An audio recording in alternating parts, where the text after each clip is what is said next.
Kami percaya kepada Tuhan yang kami sembah, sekalipun begitu banyak keyakinan dan kepercayaan di permukaan bumi ini, setiap agama memahami Tuhannya masing-masing. Tetapi kami yang menyembah ini, yang kami muliakan adalah Sang Khalik, penguasa alam semesta, yang disembah oleh Abraham, yang disembah oleh Ishak, yang disembah oleh Yakub dan bangsa Israel, hingga saat ini tetap sama, tidak pernah berubah. Kasih, kuasa-Mu, dan pernyataan mujizat-Mu hingga saat ini kami kenal dalam satu nama, yaitu Tuhan Yesus. Engkau adalah firman yang telah menjadi manusia. Engkau sudah menebus dosa-dosa manusia, maka kami dimerdekakan. Hari ini kami akan mendengarkan firman-Mu. Kami percaya Roh Kudus-Mu yang menjamah kami setiap pribadi, yang duduk di depan, yang duduk di tengah, yang duduk di belakang, semuanya serius mendengarkan firman Tuhan. Tiada yang main-main, karena firman Allah jika diremehkan, maka kami binasa. Tetapi kami mendengar firman-Mu, menyambut firman-Mu, menyimpan firman-Mu, dan kami melakukan firman-Mu. Maka itu menjadi remah dalam kehidupan kami. Dalam nama Yesus kami siap mendengarkan firman-Mu. Dalam nama Tuhan Yesus kami berdoa dan mengucap syukur. Bersama-sama kita yang percaya katakan, amin. Silakan duduk Bapak Ibu Saudara-saudara. Shalom. Ya, salam sejahtera. Kasih Tuhan selalu menyertai kita hingga saat hari ini. Katakan amin. Iya, Allah yang kita sembah tidak pernah berubah. Kalau kita mengalami Tuhan, Bapak Ibu Saudara, pasti kita nggak pernah ragu, tidak pernah bimbang. Segala sesuatunya bisa diatasi. Karena bersama-sama dengan Yesus kita melakukan perkara-perkara yang dahsyat. Amin. Bapak Ibu Saudara-saudara, ini masih suasana kemerdekaan ya. 10 hari sudah berlalu, 17 Agustus, sekarang di tanggal 27.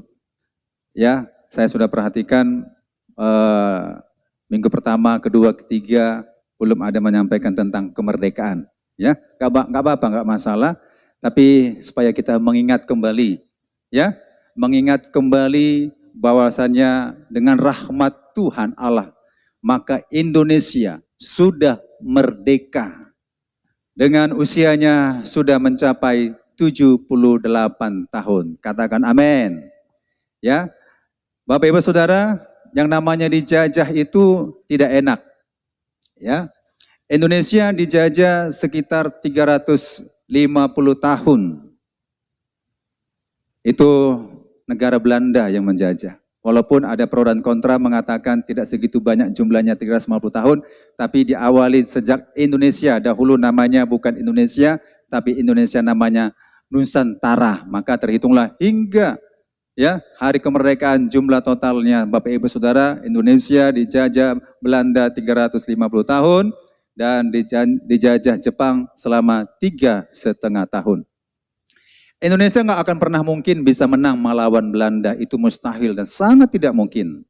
Tetapi pasti ada dengan cara-cara Tuhan agar bangsa kita ini merdeka. Maka Belanda kalah ya dengan Jepang. Maka Jepang menguasai Indonesia, Nusantara kita selama 3,5 tahun. Jadi satu sisi kita bersyukur ya, satu sisi. Karena gitu panjang sekali Belanda menguasai Indonesia. Tapi Jepang datang mengusir Belanda di Nusantara, di Indonesia. Sehingga Jepang menguasai Indonesia selama 3,5 tahun. Dan ternyata dalam peperangan saudara-saudara, Bapak Ibu, ya, Amerika turut campur ya dalam peperangan. Maka dua kota negara Jepang, Hiroshima dan Nagasaki, itu di bom atom. Ya, dua kota itu diledakkan, maka Jepang menyerah tanpa syarat. Jadi kalau Jepang sudah menyerah tanpa syarat, mereka pulang kembali ke negaranya, dan Indonesia kekosongan penjajahan. Tidak ada lagi menjajah. Maka ya kesempatan yang luar biasa, pemimpin kita, tokoh pahlawan kita mengambil kesempatan pada tanggal 17 Agustus 1945 dengan memberikan proklamasi atas Indonesia, kemerdekaan yang sesungguhnya. Maka Indonesia merdeka di tanggal 17 Agustus 1945 bukan karena senjata yang canggih, bukan karena kehebatan manusia, bukan karena pejuang-pejuang kita super-super, tapi memang di situ terjadi Bapak Ibu Saudara, kekosongan, gak ada lagi menjajah, sudah pulang semua. Jadi itu peluang, Indonesia punya senjata bambu runcing, tidak mungkin bisa mengalahkan Belanda dan Jepang. Tapi karena kosong, maka muncullah undang-undang, ya. Dirapatkan dalam undang-undang itu dikatakan pembukaan, Undang-Undang Dasar mengatakan bahwa kemerdekaan ini adalah milik segala bangsa. Dan oleh sebab itu, maka penjajahan dunia harus dihapuskan. Karena tidak sesuai dengan pri kemanusiaan dan pri keadilan. Maka Indonesia merdeka. Haleluya. Nah, saya mau berikan saudara-saudara sorakan ya supaya kita ada semangat 45 dan semangat Roh Kudus ya. Kalau semangat Roh Kudus kita katakan salam kemenangan, haleluya 3 kali ya. Salam kemenangan, haleluya 3 kali. Kemudian salam perjuangan, merdeka, merdeka, merdeka. Haleluya. Supaya kita bergairah mendengarkan firman Tuhan. Baik, kalau saya katakan salam kemenangan, haleluya, haleluya, haleluya. Oke, kita serukan dulu ya. Salam kemenangan. Haleluya. Oke. Agak semangat ya. Sekali lagi. Salam perjuangan. Merdeka. Merdeka. Merdeka. Memang tergantung semangat kita. Kalau waktu pada penjajahan dahulu Bapak Ibu Saudara bilang merdeka itu enggak lemah-lemah ya. Karena kita tahu negara kita ini Indonesia ya dijajah, maka semangat 45 itu luar biasa. Hidup atau mati. Merdeka atau mati. Itu karena memang ada tantangan yang dihadapi. Tapi kalau nggak ada tantangan dihadapi, merdeka, merdeka, merdeka. Ya, merdeka, merdeka gitu. Tapi kalau ada tantangan dihadapi, merdeka. Aku bisa. Ada semangat karena ada tantangan. Kalau nggak ada tantangan, semangat, semangat, merdeka, haleluya, gitu ya. Itu nggak ada tantangan, ya. Saya bisa merasakan kalau ada tantangan lari, ya. Kalau misalnya ikut lomba, Bapak Ibu Saudara, nggak ada dalam diri dikatakan, udahlah, nyerah kau, nggak usah lah, udah capek kau, enggak. Saya bisa lewati 10 km, bisa. Tapi karena ada semangat, ya ada semangat. Saya mampu, saya sanggup. Walaupun lawan saya anak muda, saya usia 50 tahun. Walaupun saya bisa. Itu namanya semangat. Ya, jadi kalau dalam Tuhan tetap semangat. Haleluya, haleluya, haleluya. Itu membuat kita, spirit kita, ya, spiritual kita hidup bernyala-nyala. Amin. Kalau berasap-asap, haleluya, haleluya, haleluya, itu berasap-asap. Jangan demikian ya, sebagai anak Tuhan kita tetap semangat, ya, optimis, amin, bukan pesimis. Kalau pesimis Bapak Ibu Saudara datang ke rumah Tuhan, ya sekedar datang aja lah. Yang penting nampak Bapak Gembala hadir, duduk, dengar, diam. Tapi kalau optimis, sekalipun aku datang ke gereja dihalangi oleh pekerjaan, aku datang. Dihalangi dengan lampu merah, aku akan lewati, bukan maksudnya langgar ya, aku berusaha. Ada usaha, dan terus usaha, datang ke rumah Tuhan, berbahagia. Suatu kebahagiaan dalam hidup kalau kita menginjak rumah Tuhan. Katakan amin. Tapi ada juga orang datang ke rumah Tuhan dengan langkah yang santai. Seperti mengikuti rapat saja, datang, duduk, nggak ada merasakan apa-apa. Ya. Sejak saya diselamatkan Tuhan lahir baru Bapak Ibu Saudara tahun 93. Nah, sungguh luar biasa kalau namanya hari Minggu itu. Hari Minggu itu merupakan suatu kebahagiaan. Sehingga datang ke gereja dengan sukacita. Selalu sukacita datang gereja. Gak ada wajah yang mutung dan murung. Ya, gak ada wajah yang merungut-rungut. Gak ada yang bersungut-sungut dan sebagainya. Datang ke gereja, wajah bersukacita. Tuhan yang tahu masalahku. Jangan beritahu sama orang. Ya, kalaupun ada masalah yang berat, Bapak Ibu Saudara, Tuhan tahu masalah kita. Tapi datang ke rumah Tuhan tetap bersukacita, bersorak-sorai. Haleluya. Nah, karena ini sesuai dengan tema kita hari ini, Bapak Ibu Saudara, sudah berlalu 10 hari, maka suasananya masih kita rasakan suasana hari kemerdekaan. Judul tema kita pada hari ini adalah kemerdekaan dalam Kristus. Sama-sama kita baca. Iya, kemerdekaan dalam Kristus. Mari kita buka ayatnya. Kitab Galatia. Kita lihat Galatia 5 ayat 1. Kita baca ayat ini bersama-sama. Galatia 5 ayat 1. Mari kita baca. 1, 2, 3 ya. Kristus telah memerdekakan kita. Karena itu berdirilah teguh dan jangan mau lagi dikenakan kuk perhambaan. Dari ayat ini Bapak Ibu Saudara, kita bagi menjadi 4 bagian. Supaya kita mengerti tentang bagaimana kita mengalami kemerdekaan dalam Kristus. Yang pertama dikatakan demikian. Saya ulang. 1, supaya kita sungguh-sungguh merdeka. Itu 1 poin. Yang kedua, Kristus telah memerdekakan kita. Yang ketiga, karena itu berdirilah teguh dan jangan, yang keempat, dan jangan mau lagi dikenakan kuk perhambaan. Ada 4 bagian nanti akan kita jelaskan ini Bapak Ibu Saudara. Tetapi saya akan jelaskan tentang peristiwa bangsa Israel. Bangsa Israel tinggal di Mesir itu selama 430 tahun. Maksud saya bangsa Israel ya. Bangsa Israel tinggal di Mesir selama 430 tahun. 430 tahun. Bukan dijajah selama 430 tahun.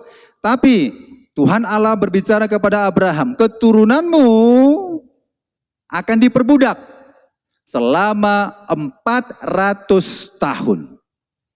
Bangsa Israel tinggal di tanah Goshen, Bapak Ibu Saudara.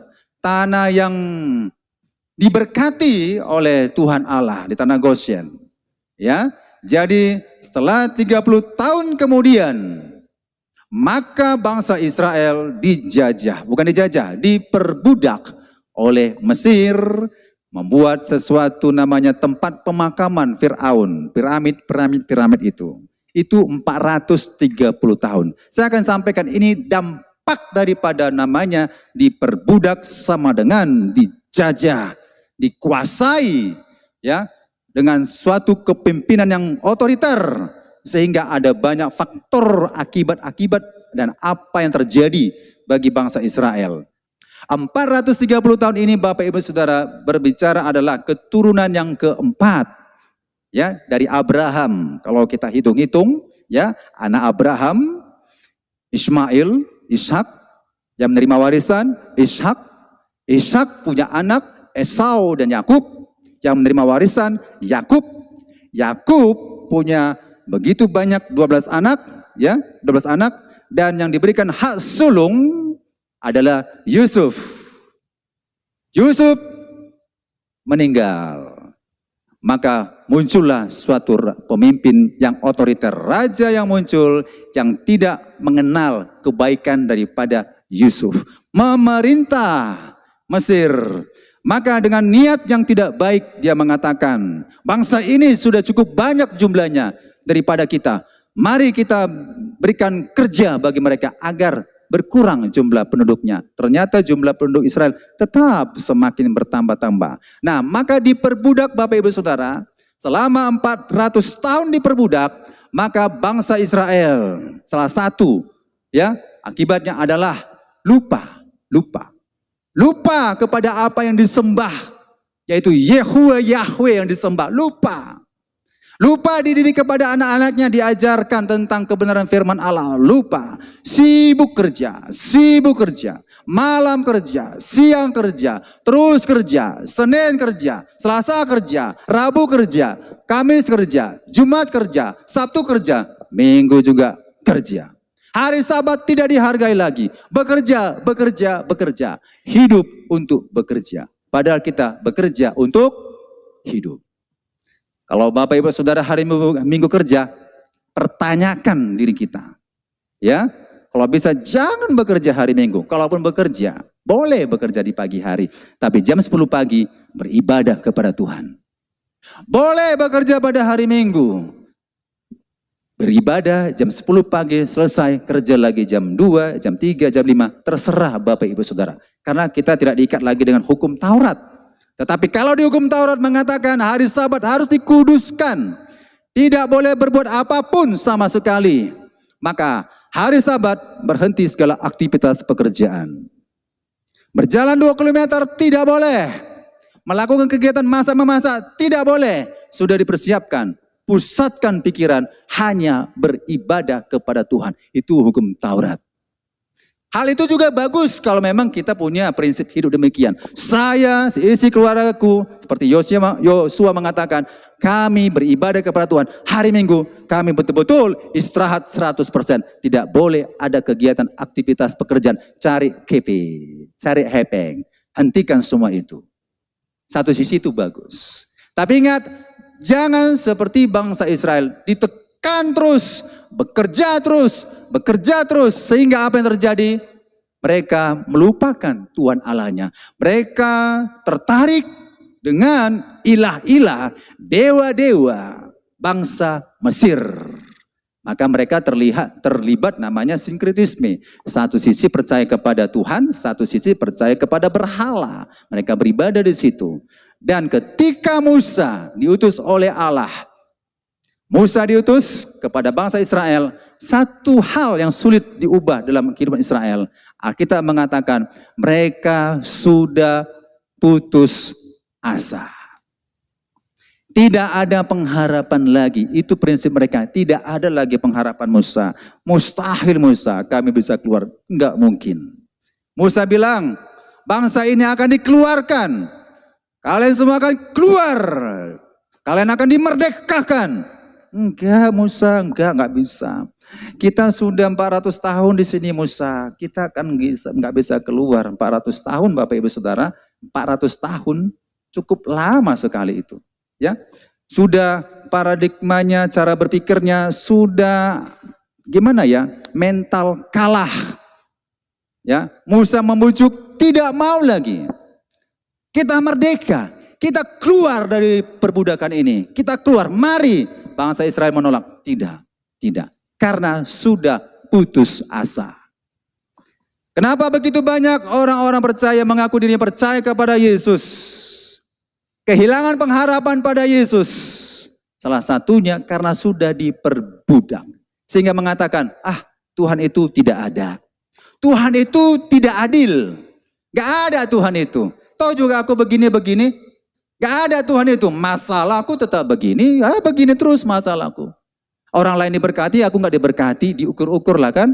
Nah, orang lain bisa, aku gak bisa, mana Tuhan itu? Mana Tuhan itu? Itu menunjukkan sudah diperbudak. Tetapi orang percaya berkata, aku walaupun kondisiku seperti ini, aku tetap berjuang. Amin. Dalam setiap perkara masalahku pasti ada jalan keluar. Gak mungkin gak ada jalan keluar dalam Tuhan. Tidak mungkin. Maka ketika bangsa Israel dibawa keluar, Bapak Ibu Saudara, sebenarnya hati mereka masih hatinya terpaut di belakang. Ingat semangka, ingat bawang merah, ingat perut. Tuhannya adalah makanan. Di perut, soal makanan dan minum, itu mereka pikirkan. Kalau nanti kami keluar, apa kami makan? Kalau kami keluar, apa nanti kami minum? Kalau kami keluar, kami tinggal di mana? Musa, tinggal di mana? Mereka belum yakin, ragu-ragu. Maka ketika dibawa keluar dari tanah Mesir, Bapak Ibu Saudara, ya, kalau mereka betul-betul semangat, saudara, mereka lupakan semua perbudakan itu. Walaupun mereka maju, ketika dites Tuhan, ya, dites di Laut Teberau, berkumpullah mereka. Pertanyaannya, mengapa Tuhan ajak ke situ? Kenapa enggak Tuhan ajak langsung lewat saja ke daratan yang bagus, ke lembah yang bagus Tuhan bawa, ya, tempat yang gak begitu panas Tuhan bawa, tapi Tuhan bawa ke padang gurun, susah, panas, keringat, lelah, letih lesu. Kenapa Tuhan bawa ke situ? Kita juga berpikir loh, Tuhan, aku ikut Engkau Tuhan, kok gersang hidup ini. Aku jalan kok begini terus Tuhan. Gersang hidupku yang kualami. Pekerjaan pun gersang, studi gersang, semua gersang. Ingat bangsa Israel, Tuhan membawa di padang gurun itu gersang. Tidak ada pengharapan di padang gurun. Tidak ada kehidupan di padang gurun. Pohon pun susah dicari. Untuk berteduh pun susah dicari. Mengapa Tuhan bawa ke sana? Supaya Bapak Ibu Saudara, orang yang percaya kepada Yahuwah, Yahweh, Allah yang disembah itu, mereka percaya, seharusnya mereka percaya, berserah sepenuhnya kepadamu Tuhan. Apa yang terjadi, sekalipun aku mati dalam padang gurun ini, aku bersama-sama dengan Tuhan. Tuhan menguji iman orang percaya pada saat itu 100%, enggak 90%, enggak 50%, 100%. Dibawalah ke pantai Teberau. Dibawa kepada pantai Teberau. Kenapa Tuhan bawa ke sana? Kenapa? Orang Israel pun bingung. Loh, gimana nih Musa? Kau hamba Tuhan. Kau hamba Tuhan. Kau gembala kami. Kau gembala kami. Kenapa kau bawa ke situ Musa? Ini pantai Tuhan. Ini pantai. Mana jalan? Mana jalan? Mana jalan? Itu mental orang yang kalah. Itu mental orang yang diperbudak. Kalau mental yang menang, mental yang merdeka Bapak Ibu Saudara, dia yakin Musa hamba Tuhan, gembala yang memimpin mereka menyeberang. Oh, mari kita buat kapal minimal. Mari kita buat kapal ringan. Atau bagaimana kita menyeberang? Pasti berpikir demikian agar kita terhindar dari kejaran oleh tentara Mesir.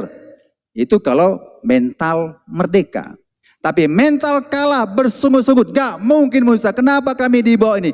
Matilah kami di sini. Mati kami Musa. Mati. Lebih baik kami dikubur di Mesir. Lebih baik kami kubur di Mesir. Matilah kami. Itu kalau dihitung-hitung Bapak Ibu Saudara ya. Hampir-hampir 80% lah berkata demikian. Sudah menyerah. Sudah menyerah. Itu makanya mental orang diperbudak adalah mental kalah. Kalau mental orang yang bebas merdeka adalah mental yang selalu mengucapkan kemenangan. Amin. Menang. Ikut Tuhan maju. Ikut Tuhan maju. Gak ada mundur. Maju. Gak ada mundur. Walaupun aku merangkak-rangkak, aku tetap maju. Gak ada mundur. Maju. Gak ada mundur. Gak ada halangan apapun yang membawa kita bisa mundur. Gak ada Bapak Ibu Saudara. Itu berat sekali di tanah padang gurun. Berat sekali. Makanya mereka minta pulang. Minta pulang. Apalagi di pantai itu. Mereka minta pulang. Pasti begitu. Pasti menyerah. Logika manusia menyerah. Tetapi beberapa orang ya masih bertahan. Ya, masih bertahan. Yakin Tuhan Allah itu selalu menyertai kita. Musa berdoa. Dan Tuhan berikan kuasa dan mujizatnya. Pukul tongkat muka air itu. Maka laut itu akan terbelah. Jadi gak ada mental kalah. Amin. Kita mental menang. Amin. Ya, jangan menyerah. Ini soal ibadah aja bisa absen. Soal KPA bisa absen. Soal ibadah lain bisa absen. Saya gak berbicara tentang karena halangan pekerjaan. Tapi memang bisa datang. Ya, hari Minggu bisa datang, tapi bisa nggak mau datang. Itu mental kalah. Mental menang, sekalipun apapun halangan, aku tetap beribadah. Kata Yosua, seisi keluargaku, kami tetap beribadah kepada Tuhan Allah. Amin. Nah, jadi rusak ya. saya kasih gambaran itu supaya kita jangan rusak karena mental perbudakan itu. Kita punya masa lalu, Saya punya masa lalu perbudakan. Bapak Ibu Saudara punya masalah lalu diperbudak. Punya, tinggalkan itu. Tetap maju dalam Tuhan. Gak ada kata mundur dalam Tuhan. Amin. Nah, yang pertama dikatakan demikian. Next. Supaya kita sungguh-sungguh merdeka. Ya. Supaya kita sungguh-sungguh merdeka. Di ayat Roma 6 ayat 18 dan 22. Kita ini sudah dimerdekakan dari dosa. Dan kita menjadi hamba Allah. Ada kata hamba Allah. Ada kata sudah dimerdekakan dari dosa. Dan kita menjadi hamba Allah. Mengapa kita bisa dimerdekakan? Karena memang dosa itu mengikat kita. Kita diperbudak oleh dosa. Sejak Adam dan Hawa makan buah pengetahuan di tengah Taman Eden, maka seluruh keturunan Adam diperbudak oleh dosa. Semua, gak ada yang gak ada. Kecuali Tuhan Yesus, karena memang tidak berdosa. Semua sudah diperbudak dosa. Maka kita menjadi hamba Allah. Ketika Yesus memerdekakan kita, maka kita harus merasakan, saya sudah sungguh-sungguh merdeka. Adakah belenggu-belenggu lain? Adakah belenggu-belenggu lain? Kita harus buang. Di tangan kita ada belenggu? Buang. Apa? Buang. Adakah apa yang kita simpan-simpan di rumah yang bertentangan dengan firman Allah? Buang. Ya, misalnya orang terikat dengan jimat-jimat, bakar jimat-jimat, itu belenggu. Buang. Semua buang, semua dibakar. Kita merdeka. Yang sesuatu yang tidak baik, buang. Dan menjadi hambanya Allah. Itu yang pertama. Saya nggak baca ayat-ayat semua, nanti waktu kita ya, kehabisan waktu. Kemudian, supaya kita sungguh-sungguh merdeka, apa selanjutnya? Menjadi ciptaan yang baru.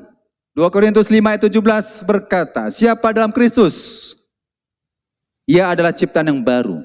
Yang lama sudah berlalu, sesungguhnya yang baru sudah datang. Kalau sungguh-sungguh merdeka, kita merasakan kita sudah ciptaan yang baru. Beda dengan hidup baru. Kalau hidup baru, agama Kristen punya, agama Islam punya, agama Buddha punya, agama Konghucu punya. Hidup baru bisa. Semua agama bisa membuat manusia hidup baru. Bertobat menurut agamanya masing-masing. Itu hidup baru. Tapi tidak semua agama bisa mengubah hidup manusia menjadi ciptaan yang baru. Termasuk agama Kristen tidak bisa membuat manusia ciptaan yang baru. Termasuk agama-agama lain tidak bisa membuat ciptaan yang baru. Siapa yang menciptakan kita baru? Tuhan Yesus. Siapa yang di dalam Kristus? Ia menjadi ciptaan yang baru. Tentunya kalau kita sudah menjadi ciptaan yang baru, berarti kita mengalami hidup baru. Ini berbohong, tetap berbohong juga. Percaya Yesus. Ini ya, percaya Yesus, katanya hidup baru, sudah dibaptis air tenggelam, hidup baru ya kan? Aku hidup baru, merdeka, selesai dibaptis. Terus terang, saya sangat jijik dan risik kalau melihat anak Tuhan mengatakan sudah merdeka, sudah dibaptis. Siapa bilang itu hidup baru? Siapa bilang itu ciptaan baru? Kalau ciptaan yang baru Bapak Ibu, dalam Kristus gak ada yang merusaki tubuhnya, dijaga. Dijaga, latihlah tubuhmu. Latihan badani terbatas gunanya. Tetapi latihan ibadah itu kekal sampai ke masa yang lebih baik lagi ke depan. Ya, ada kata latih, dirawat tubuh ini. Muliakanlah tubuhmu, muliakan tubuhmu. Muliakan tubuh dengan merokok. Muliakan tubuh dengan berjudi. Muliakan tubuh juga dengan sesuatu candu-candu. Muliakan tubuh. Merokok itu kan candu. Itu belum ciptaan yang baru. Jadi Pak, kalau dia dibaptis kenapa mau? Itu karena mengikuti peraturan agama. Peraturan agama tidak bisa membuat orang ciptaan yang baru. GBI Gereja Bethel Indonesia tidak bisa membuat manusia menjadi ciptaan yang baru. Pak, tapi sudah dibaptis. Iya, itu teknis gereja membaptis seorang agar penyerahan kepada Yesus menjadi ciptaan baru tergantung hatinya masing-masing. Formalitas hatinya. Tenggelam. Haleluya. Haleluya, ampun aku Tuhan. Angka 11. Udah? Bertahan seminggu. Muncullah karakter egonya. Bertahan sampai seminggu, 2 bulan, 3 bulan muncul. Oke lah, awalnya nggak mau lagi. Muncullah digoda. Emang kalau kita sudah dibaptis Bapak Ibu Saudara, tentunya kalau kita katakan hidup baru, ciptaan baru, kita berani menolak perbudakan. Jangan mental budak. Jangan mental kalah. Orang yang sudah diciptakan baru mentalnya sungguh-sungguh merdeka. Mental merdeka. Tidak. Pak, rokok Pak, enak. No. Tidak. Pak, minuman Pak.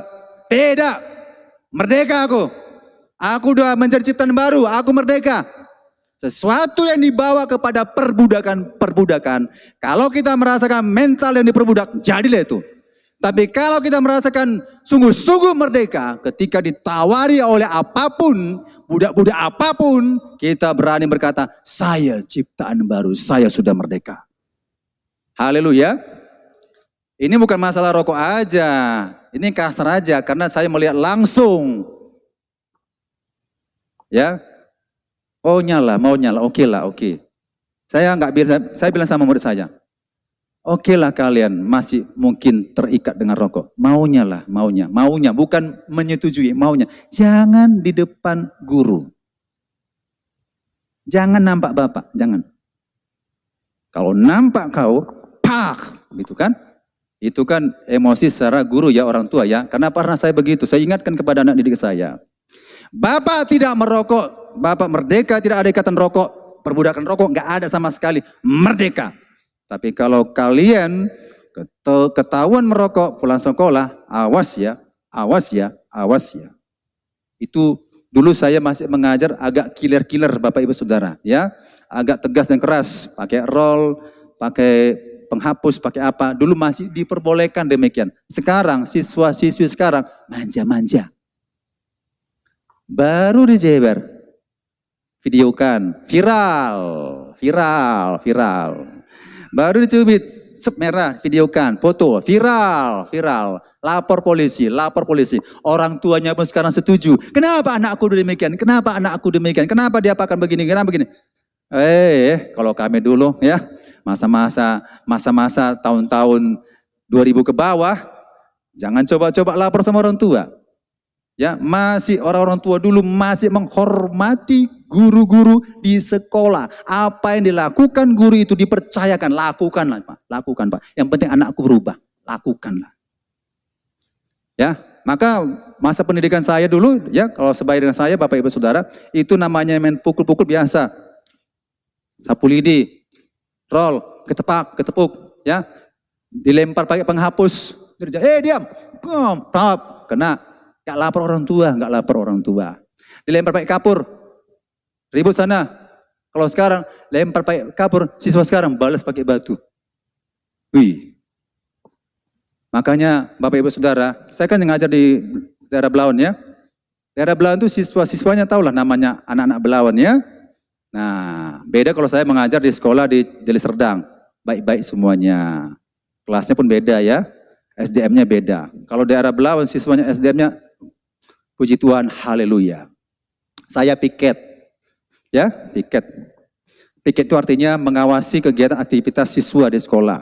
Kalau ada mau keluar, permisi, lapor. Keluar, lapor. Kalau ada sesuatu keributan, diamankan. Nah, saat jam istirahat, Bapak Ibu Saudara, ada beberapa siswa mau permisi keluar. Tidak dikasih izin keluar. Satu, muncul lagi makin ramai, tidak dikasih izin keluar. Muncullah wakil kepala sekolah. Ya, disuruh bubar. Bubar kalian. Bubar. Tahu-tahu ributlah sekitar ada 5 orang. Woi, katanya. Di pinggir saya, woi katanya kan. Di pinggir saya sebelah kanan, woi juga. Ya saya tepuklah, pak, bahunya. Kau ribut kali kau. Kau hargai lagi guru sininya. Pak. Saya tepuk sininya. Pak. Apa yang diperbuat anak sekarang, Bapak Ibu Saudara? Diginikan saya. Ayo, main kita Pak. Ke lapangan kita Pak. Ayo. Ayo Pak. Ayo. Ayo Pak. Ayo. Anak ini tantang kalau secara manusiawi ya, secara daging, sekali pukul dadanya, rontok, mati, bisa mati. Habis. Ya, kalau daging ya. Kalau daging. Ini udah digoda nih. Ayo Pak. Bapak pukul aku. Ayo. Wih, anak ini. Udah mau merah wajah. Saya tahan aja. Hamba Tuhan. Hamba Tuhan. Hamba Tuhan. Kalau bukan hamba Tuhan, kalau hamba dunia, benjol kau bikin. Benjol kau. Habislah kau. Sekali tonjok gigimu bisa rontok kau. Anak kecil kau. Mentang-mentang mau gayamu tinggi aja nya 170. Habis juga kau. Bisa gitu ya. Dipisahkan. Tarik, ditarik. Bapak Ibu Saudara. Ini maksud saya, anak sekarang hanya digitukan saja. Pak. Melawan. Kalau kita, iya maaf Pak. Iya maaf Pak. Enggak Pak. Oh iya Pak. Maaf Pak. Kan begitu ya. Nah, itu tantangan masa kini. Karena apa? Sekolah nggak berani lagi mendisiplin secara fisik. Paling-paling apa? Kalau terlambat, catat. Berjanji. Saya tidak terlambat, saya tidak terlambat. Tulis sampai 2 lembar. Udah, selesai. Masuk kelas. Enak sekali. Kalau saya enggak, berdiri lapangan. Hormat bendera. 10 menit. Panas matahari. Kalau kau mau dapat nilai, kan terakhir minta nilai, akhirnya minta nilai. Kalau kau mendapat nilai, kerjakan tugasmu, selesaikan tugasmu, serahkan ke Bapak, dan terakhir berdiri di lapangan itu, hormat bendera 10 menit. Ya, jadi mereka kerjakan, syarat terakhir bendera. Itu disiplin yang baik. Amin. Supaya jangan mental kalah, mental yang diperbudak. Kita sungguh-sungguh merdeka. Amin. Kita ciptaan yang baru. Ciptaan yang lama sudah berlalu. Itu perbudakan yang lama itu Bapak Ibu Saudara. Tinggalkanlah itu. Terikat rokok, tinggalkan. Karakter yang tidak baik, tinggalkan. Segala sesuatu bertentangan dengan firman Tuhan, tinggalkan. Saya menjadi ciptaan yang baru. Tidak ada dasar kalau dibaptis ya, nggak ada dasar. Pak, aku sudah dibaptis. Tidak. Dasar baptisan itu saudara adalah percaya dan bertobat. Gak ada dibilang, Yohanes bilang, semua dibaptis, semua dibaptis. Tidak. Bertobatlah. Hendaklah dirimu dibaptis. Bisakah dibaptis tanpa pertobatan? Bisa. Itu mental perbudak, itu mental kalah. Kalau mau dibaptis, mental merdeka. Aku bertobat, aku dibenamkan, aku bebas, aku merdeka. Kalau sempat keluar dari air, masih berkarakter yang lama, berarti baptisannya baptisan formalitas. Baptisan agamawi saja diikuti. Kalau ada perbudakan, betul-betul ciptaan baru, kita nggak bisa lagi dibudak apapun. Haleluya. Itu ciptaan yang baru. Kemudian, hidupnya mengandalkan Tuhan. Kalau memang kita sungguh-sungguh merdeka Bapak Ibu Saudara, pengharapan kita, andalan kita adalah Tuhan. Jangan dibalik, Tuhan, Tuhan, Tuhan, hantu. Jangan dibalik, tetap Tuhan. Amin. Ya, sekalipun badai bergoncang, ya, gempa bumi, bencana alam, Tuhan yang dipanggil. Jangan inong kita, jangan mama kita, jangan ibu kita, jangan opung kita. Yesus itu yang dipanggil. Sakit pun kita, jangan yang lain dipanggil. Jangan ucapkan, udahlah matilah aku, matilah kau. Tapi hidup aku Tuhan, hidup aku Tuhan. Yesus, Yesus sakit sekali, Yesus, Yesus, Yesus, Yesus. Mati pun dia bersama dengan Yesus. Merdeka. Mengandalkan Tuhan. Sekalipun berat akhirnya meninggal bersama Yesus. Cobalah saudara, nahan sakit. Ya, mungkin ada kena tumor, kanker atau apa dan sejenisnya, sakit. Sakit sekali Tuhan. Sakit. Oh, Pung. Ma, tolong. Diragukan mati kemana? Siapa yang berseru dalam nama Yesus maka diselamatkan. Ya, Yesus, Yesus katakan sakit, Yesus, Yesus, Tuhan Yesus tolong, Yesus, Yesus. Mati pun, meninggal pun bersama dengan Yesus ketemu. Maka predikatnya kembali ke rumah Bapa. Kalau dipanggilnya Ma, Opung, apa lagi dipanggilnya? Debata mula jadi Nabolon. Dipanggil, dewanya Batak dipanggil. Mati kembali ke rumah Bapak Dewa. Itu Bapak Dewa Batak ya, kembali ke sana. Tergantung siapa yang kita panggil. Maka segala perkara, masalah tetap Yesus. Amin. Ketika badai terjadi, ya, di Alkitab Matius dan Markus dan Lukas ada situ bercerita tentang Petrus berjalan di atas air. Ya, ketika badai terjadi, kan murid-murid Yesus bilang begini. Yesus berjalan di air kan? Siapa kau? Yesus mengatakan, aku Tuhan. Ah, Tuhan, hantu. Aku Tuhan, hantu. Aku Tuhan, hantu. Ragu-ragu, Tuhan, hantu. Iman mental perbudak mengatakan Yesus itu hantu. Tapi Petrus berkata, jikalau engkau Tuhan, suruh aku jalan. Jikalau engkau Tuhan, suruh aku menghadapi masalah ini, pasti berhasil. Engkau Tuhan. Masalah apa? Ya masalah lah kalau kita masuk ke air, tenggelam enggak? Tenggelam itu masalah, logika masalah, mati kita tenggelam. Tapi jikalau engkau Tuhan, aku merdeka, kau katakan perintahkan jalan, aku jalan. Petrus, aku Tuhan, jalanlah. Maka Petrus berjalan di atas air, bisa ya? Bisa. Maka saya bilang, masalah itu nggak ada yang bisa nggak diatasi. Semua masalah bisa diatasi kalau kita mengandalkan Tuhan Yesus. Tetapi ketika badai terjadi, Petrus merasakan angin, Petrus merasakan yang lain goyangan-goyangan, Petrus merasakan apa yang dialami secara logika dirasakan, maka Petrus pun tenggelam dengan pelan-pelan. Tolong Yesus, tolong Yesus. Hai kamu yang kurang percaya. Berarti ada kurang percaya kan? Maka penuhilah hati kita 100% percaya kepada Yesus. Amin. Mengandalkan Tuhan dalam segala perkara. Karena kita sudah merdeka. Jangan andalkan yang lain. Ya, andalkan Tuhan. Kemudian, kalau kita sungguh-sungguh merdeka, berarti kita mencari kerajaan Allah nomor 1. Matius 6 ayat 33. Yang lainnya nomor 2, 3, 4, 5 dan seterusnya. Carilah kerajaan Allah dan kebenarannya, maka semuanya akan ditambahkan kepadamu. Cari dulu Tuhan. Amin. Jangan berpikir begini, carilah kerajaan Allah maka semuanya akan ditambahmu. Oh, nanti aku diberikan uang, aku diberikan pekerjaan, aku diberkati. Itu dicari oleh bangsa-bangsa lain.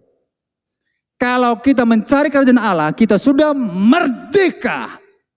Soal kerajaan Allah itu kan bukan soal makan dan minum, tapi soal kebenaran, sukacita, dan damai sejahtera. Dapat.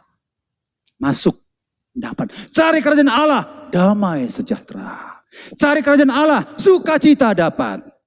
Cari kerajaan Allah, kebenaran dapat. Cari kerajaan Allah, damai sejahteranya juga melingkupi kita. Jangan berpikir seperti bangsa-bangsa yang tidak mengenal Tuhan. Mereka selalu mencari berkat-berkat, hepeng uang dan harta, kekayaan dan sebagainya. Jangan salah menafsirkan firman Allah. Cari kerajaan Allah itu, yang kita dapat itu damai sejahtera. Merdeka. Kita dapat sukacita, merdeka. Kita dapat kebenaran, merdeka.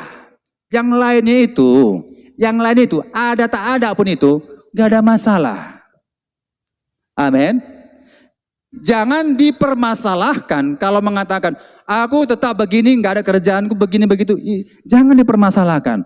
Merdeka itu, cari kerajaan Allah, kita sudah rasakan damai Tuhan. Haleluya. Kita sudah rasakan sukacita Tuhan. Itu merdeka. Tapi kalau kita terikat dengan harta kekayaan dunia ini, uang, pekerjaan, aktivitas yang lain, kita bilang, tuh Tuhan, berarti belum merdeka. Hilang harta, mutung lagi, merungut lagi, salahkan Tuhan lagi.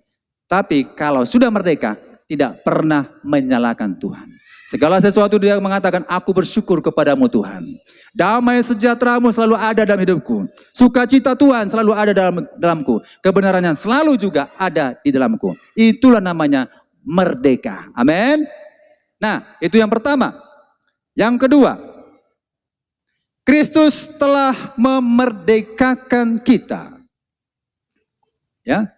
Kristus telah memerdekakan kita. Di 1 Korintus 15 ayat 21 sampai 22 dan 45. Ya. Itu ceritanya begini. Adam pertama, Tuhan ciptakan Adam pertama. Dari keturunan Adam pertama sampai sekarang, kita ini adalah makhluk-makhluk yang mati. Kita ini mati karena dosa. Kita mati. Itu Adam pertama. Dan Adam yang kedua, Adam terakhir, dia datang, dia mati tersalib bagi kita, maka dia memberikan kehidupan. Di ayat 45 mengatakan, Adam pertama mematikan, Adam kedua menghidupkan. Jadi Yesus datang membuat kita hidup. Ya, walaupun sudah sering saya sampaikan ya, Adam pertama itu kita ini hidup. Kita ini keturunan Adam yang hidup, tapi mati, maka disebut bios. Maka dikenal namanya bioskop, gambar hidup tetapi kosong, mati. Datang Yesus memerdekakan kita, kita hidup. Karena Yesus mengatakan, akulah kehidupan. Maka Yesus memberikan kehidupan bagi kita, maka itu Zoe, memberikan kehidupan kita selama-lamanya. Walaupun kita mati, Yesus berkata, engkau tertidur. Lazarus yang sudah 4 hari mati, Bapak Ibu Saudara, Yesus enteng mengatakan, Maria datang, Lazarus sudah mati Yesus. Tidak, Lazarus itu tidur. Lazarus itu tidur. Kok tidur? Ada kepastian, ada pengharapan, kehidupan kekal bersamanya, kebangkitan. Jadi orang yang mati di luar Yesus itu memang mati abadi nanti di perapian neraka. Tapi Yesus datang memberikan kehidupan, kita ini tidur. Jadi pun kalau kita menghembuskan napas terakhir, Tuhan, inilah hidupku. Ada meninggal karena usia sudah 70-80 tahun. Kata-kata yang terakhir diucapkan, Tuhan, aku mau tidur sejenak. Usiaku sudah 85 tahun. Sampai sinilah aku Tuhan, istirahat. Aku tidur Tuhan.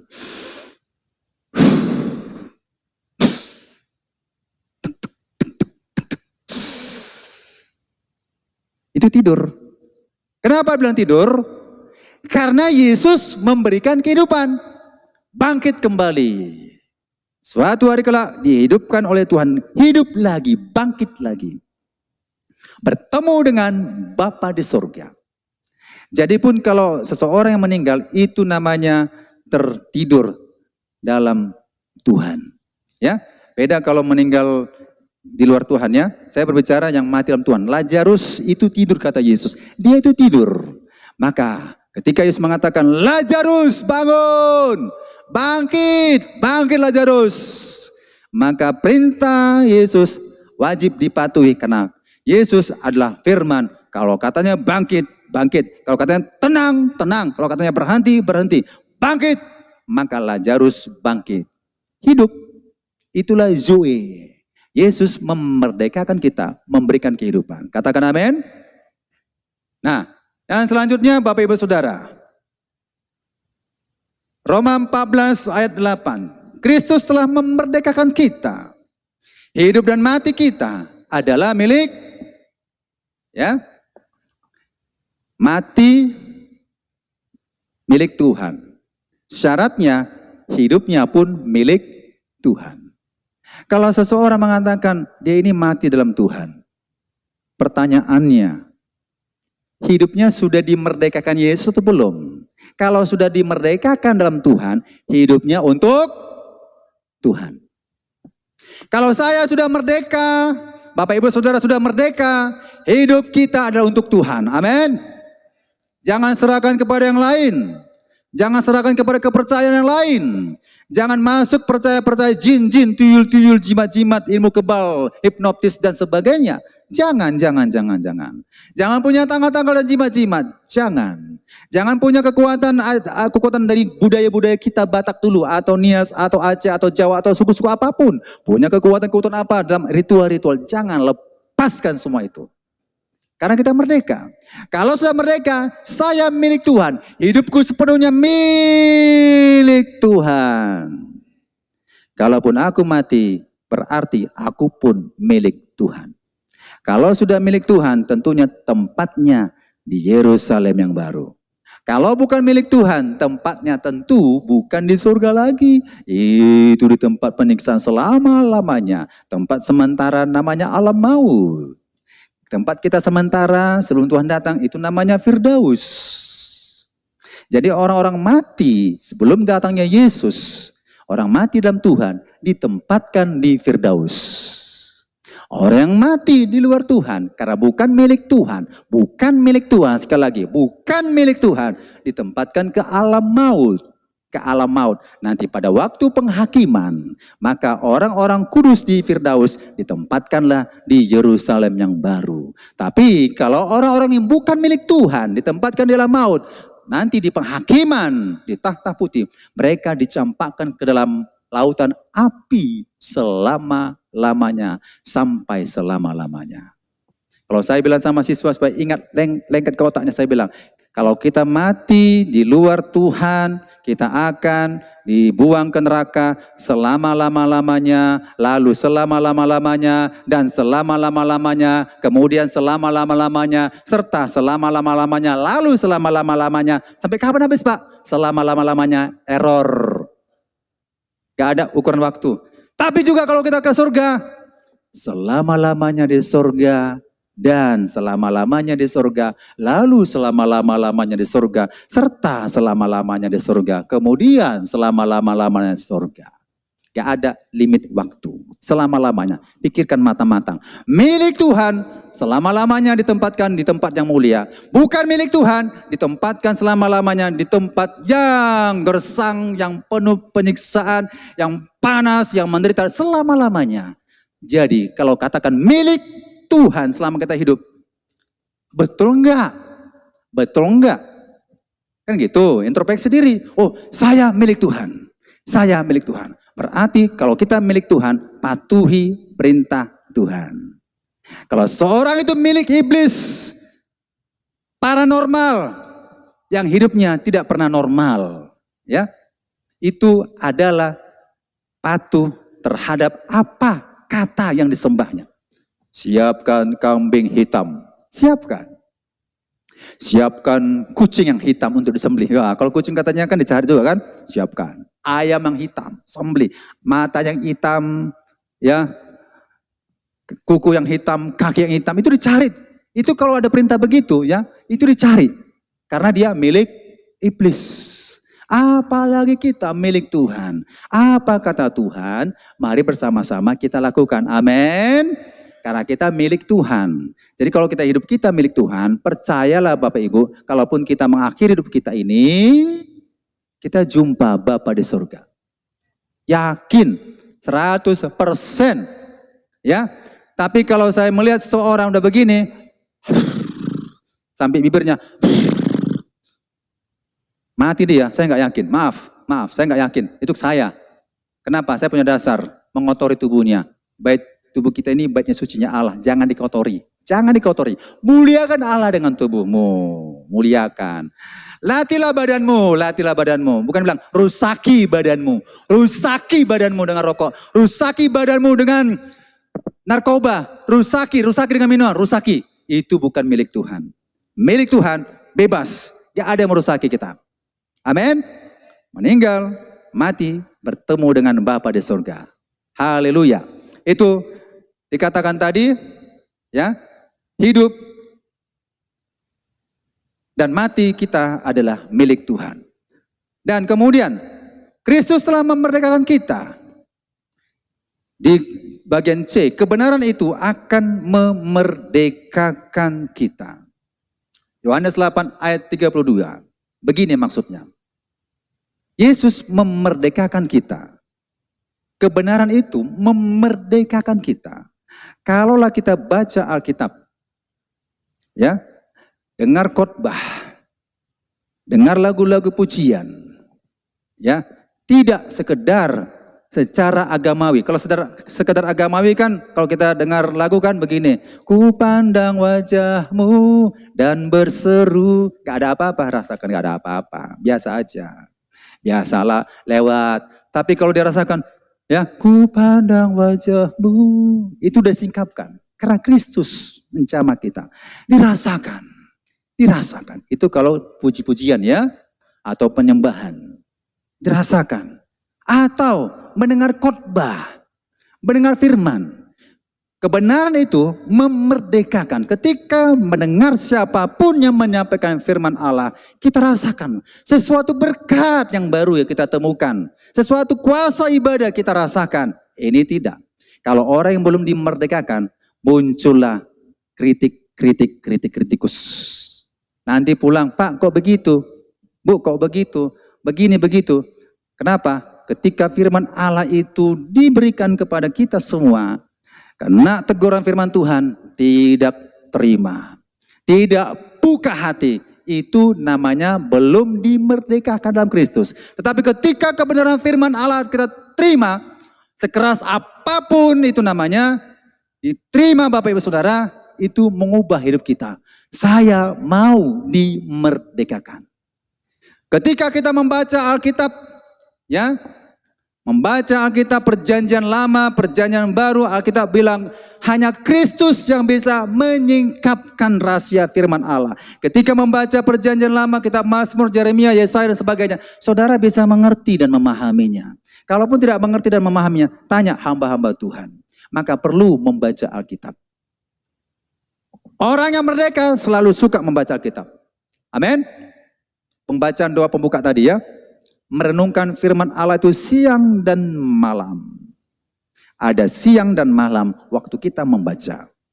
Saya membaca Alkitab, Bapak Ibu Saudara tetap terus ya. Kalau bisa nanti sampai yang ke-9 kali saya baca. Ini mau ke-9 kali saya baca. Perjanjian lama, perjanjian baru. Tanggal hari ini sudah lunas saya baca. Tanggal besok juga saya sudah lunaskan. Saya punya prinsip, lunaskan. Utangmu baca Alkitab. Utangmu baca Alkitab hari ini, PR-mu kerjakan. PR saya, PR kita semua, baca Alkitab setiap hari. Lunaskan itu. Punya prinsip, orang merdeka punya prinsip. Ini enggak merdeka, santai. Merdeka, enggak ada begitu. Orang merdeka itu selalu sikapnya berjaga-jaga. Punya disiplin. Ya, punya disiplin. Punya aturan main. Kita ini diatur. Jangan katakan merdeka. Kalau merdeka nggak mau diatur, belum merdeka. Kita diatur firman Allah. Maka renungkanlah firman Allah itu siang dan malam. Ketika membaca Alkitab, maka sesuatu berkat yang baru kita terima. Maka saya bukan sok jago, bukan sok rohani. Ini saya. Kalau saudara mau ikut, puji Tuhan, haleluya. Saya punya prinsip PR saya tiap hari ada, yaitu membaca Alkitab perjanjian lama dan membaca Alkitab perjanjian baru sampai tamat. Walaupun ada beberapa belum tamat, tapi kejar lagi sampai tamat. Begitu Bapak Ibu Saudara, merdeka. Baca Alkitab, saudara akan dimerdekakan oleh Tuhan. Bagaimana gak membaca Alkitab mengatakan sudah merdeka? Baca satu pasal pun belum pernah tamat. Kitab Amsal pun gak pernah tamat. Kitab Mazmur pun gak pernah tamat. Yang tamat kitab Wahyu. Makanya hidupnya selalu super ya. Artinya orang-orang yang gimana ya, suka nubuat lah, suka begitulah, itu kebanyakan baca kitab Wahyu. Gak sebanding. Oh, akhir zaman sudah dekat. Tanggal sekian. Wahyu dibaca. Tetapi semualah dibaca. Amin. Ya. Jadi itu kebenaran itu akan memerdekakan. Kemudian Kristus telah memerdekakan kita, yaitu kuasa iblis telah dikalahkan. Di Kolose 2 ayat 15, iblis telah dilucuti kuasanya. Jepang telah dilucuti kuasanya, nggak bisa melawan lagi tuh. Kalau disana katakan pulang kau, ke negaramu, nggak boleh meletuskan satu bunyi, nggak boleh. Dilucuti semua. Demikian, Kristus telah melucuti kuasa gelap. Nggak ada kuasanya lagi. Jadi jangan takut dengan namanya kuasa gelap, amin. Jangan takut dengan pocong. Jangan takut dengan kuntilanak kata orang. Jangan takut dengan vampir. Jangan takut dengan genderuwo. Semuanya itu ompong. Singa yang mengaum-ngaum, tapi tak punya gigi, saudara. Datanglah singa di sini. Ya, singa. Kalau nggak ada giginya dia bilang, arum. Nah, gigi tanganku. Amnya. Luka. Pop. Pergi kau. Lari dia. Ya kan? Itulah namanya iblis. Senjatanya sudah diambil. Maka iblis itu seperti singa yang mengaum-ngaum. Menakut-nakuti kita. Ditakuti dengan persoalan dan masalah. Ditakuti dengan kegelapan. Ditakuti dengan kekhawatiran. Itu pekerjaan iblis. Ditakuti kita. Tapi kita sadar, iblis. Kuasamu sudah dilucuti dalam nama Yesus. Tanda-tanda ini menyertaiku. Mengusir setan dalam nama Yesus. Maka pergilah engkau setan. Pergilah itu. Ya, kalau di Matius, dikatakan lagi di Matius 16 ayat 18. Yesus telah berjanji, hai Petrus, di atas batu karang ini aku akan mendirikan jemaatku yang teguh. Alam maut tidak dapat menguasainya. Alam maut tidak dapat menguasainya. Disantet tidak kena. Digunai-gunai tidak mempan. Ya, di fuudu nggak ada apa-apa. Alam maut tidak bisa menguasai kita. Alam maut itu janji Tuhan. Kalau kita sudah merdeka, Kristus memerdekakan. Next, keempat. Oh, ketiga ya, waktu kita. Saya persingkat. Nah, yang ketiga, karena itu berdirilah teguh. Dalam 1 Korintus 15 ayat 58, pekerjaan kita dalam Tuhan tidak sia-sia. Kalau kita mau berdiri teguh, giatlah dalam pekerjaan Tuhan. Pekerjaan Tuhan. Saudara, Bapak Ibu baca itu 1 Korintus 15 ayat 58, itu berhubungan pekerjaan Tuhan. Pekerjaan Tuhan dilakukan dengan giat dan sungguh-sungguh, maka itu tidak akan menggoyahkan kita. Lakukanlah itu dengan sungguh-sungguh. Pekerjaan Tuhan, bukan harus di sini ya, bukan harus mimbar. Pekerjaan Tuhan, yang berhubungan dengan pekerjaan Tuhan. Lakukan, supaya kita jangan goyah. Kemudian, di Matius 7 ayat 24 sampai 25. Karena itu berdiri teguh, itu berarti ketika kita mendengarkan firman Allah, itu mendengar dan melakukannya. Seperti rumah didirikan di atas batu, itu Bapak Ibu Saudara adalah kokoh dan kuat. Badai datang tidak akan pernah rubuh, tapi berdiri di atas pasir, maka itu akan roboh kalau datang badai. Karena apa? Tidak kuat. Bagaimana mau kuat dan tidak goyah? Dengarkan firman Tuhan dan lakukan itu. Amin. Nah, kemudian Bapak Ibu Saudara, di 2 Tesalonika 2:15, ya, berpegang pada ajaran sehat. Rupanya ada ajaran tidak sehat. Jangan terpengaruh dengan ajaran-ajaran yang tidak sehat. Ya, dibaca semua ayat itu Bapak Ibu Saudara, itu lampiran referensi ayat, banyak penjelasan. Jangan terpengaruh dengan ajaran-ajaran yang tidak sehat, yang hanya menyenangkan telinga-telinga pendengarnya. Jangan, ya. Yang terakhir, poin keempat, jangan mau dikenakan kuk perhambaan. Di situ ada 3 hal yang saya tulis, Bapak Ibu Saudara, ini intinya. Yang pertama, apa itu kuk perhambaan? Sinkritisme. Di 2 Raja-Raja 17 ayat 33 itu bangsa Israel. Bangsa Israel percaya kepada Tuhan, tapi percaya kepada adat istiadat penyembahan berhala bangsa-bangsa lain. Itu kuk perhambaan, sinkritisme, percaya kepada Yesus, tetapi percaya kepada sepele-begu, percaya kepada Yesus, tetapi percaya kepada yang lain. Ya, itu bangsa Israel, dan kita juga janganlah demikian, karena kita adalah bangsa Israel secara rohani. Nah, kemudian kompromi dengan dosa, ya. Kalau kita sudah dimerdekakan, jangan menyalahgunakan kemerdekaan itu. Berarti jangan lagi kompromi dengan perkara-perkara dosa. Di Galatia 5 ayat 19 sampai 21 itu daftar-daftar perbuatan perbudakan daging ya. Dan yang terakhir dikatakan bahwasanya kuk perhambaan. Jangan lagi kita mengasihi dunia. Jikalau kita mengasihi dunia, maka kasih Bapa tidak ada dalam kehidupan kita. Nah, itu kuk perhambaan. Kalau kita mengasihi dunia, kita hidup duniawi, maka kasih Allah tidak ada dalam orang tersebut. Itu termasuk adalah kuk perhambaan. Jadi Bapak Ibu Saudara, ada 4 hal yang perlu kita ketahui.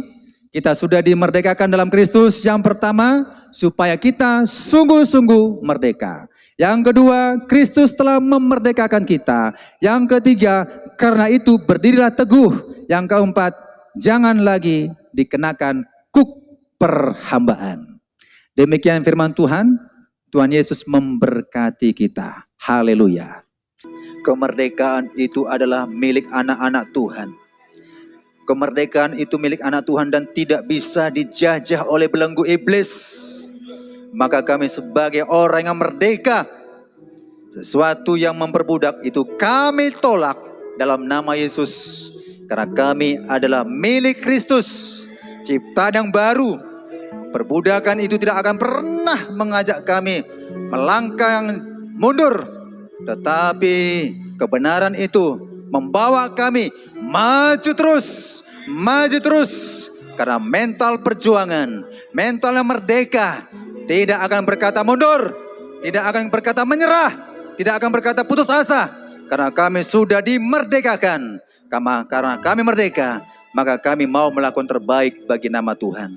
Sesuai dengan karunia dan talenta kasih yang kau berikan bagi kami. Terima kasih Bapa, kami sudah mendengarkan firman-Mu Tuhan. Ajar-ajari kami Roh Kudus, agar kami sadar kami anak Tuhan yang sudah dimerdekakan. Di dalam nama Yesus kami berdoa dan mengucap syukur. Yang merdeka katakan bersama amin. Amin. Shalom. Tuhan memberkati.